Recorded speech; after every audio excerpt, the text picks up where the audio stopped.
Pahami perbedaan saham dan obligasi. Ketika Anda ingin melakukan investasi, pastikan Anda memilih dengan tepat. Dalam melakukan investasi, ada dua jenis investasi yang cukup populer, namun masih belum diketahui perbedaan-perbedaannya. Kedua jenis investasi ini adalah saham dan obligasi. Banyak orang atau investor pemula belum memahami perbedaan saham dan obligasi.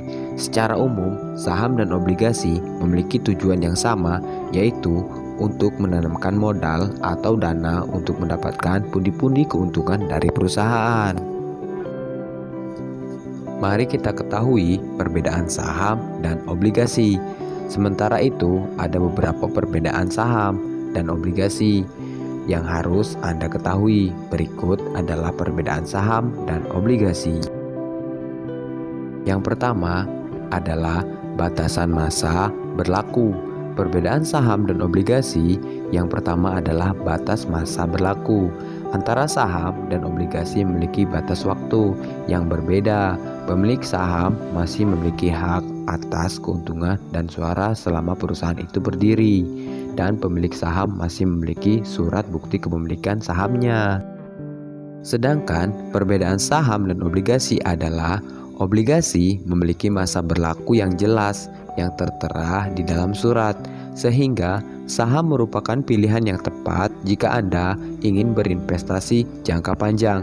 Namun yang harus Anda ingat bahwa saham juga termasuk high risk return investment, yaitu saham bisa mendatangkan keuntungan banyak namun juga memiliki resiko yang tinggi. Perbedaan saham dan obligasi di lain sisi, obligasi memiliki keuntungan sendiri karena jangka waktu yang sudah ditentukan.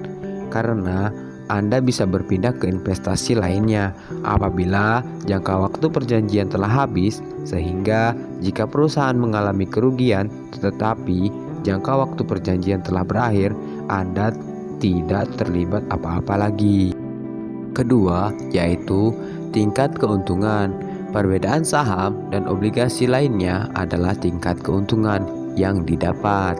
Keuntungan dari investasi bersifat fluktuatif, artinya tidak bisa diperkirakan dan bisa berubah sewaktu-waktu tergantung keuntungan perusahaan. Berbeda dengan obligasi, perbedaan saham dan obligasi, keuntungan dan kepemilikan obligasi biasanya bisa didapatkan setiap bulan dengan jumlah yang tetap stabil sampai masa berlaku surat perjanjian berakhir. Jika Anda suka dan berani dalam mengambil resiko, mungkin saham menjadi pilihan yang tepat. Tetapi jika Anda ingin mendapatkan hasil yang stabil, obligasi menjadi pilihan yang aman.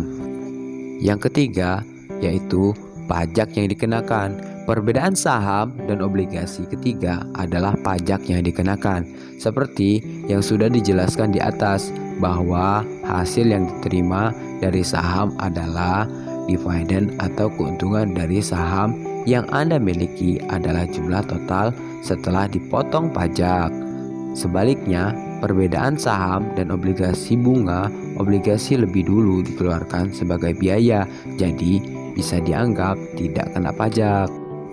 Nah, jika sudah memahami perbedaan saham dan obligasi secara teknis, Anda juga perlu mengetahui perbedaan saham dan obligasi dari segi resikonya.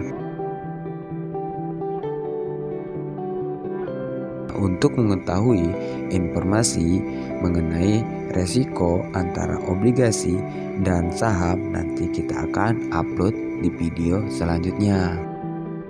Itulah penjelasan dari kami tentang perbedaan antara saham dan obligasi. Terima kasih.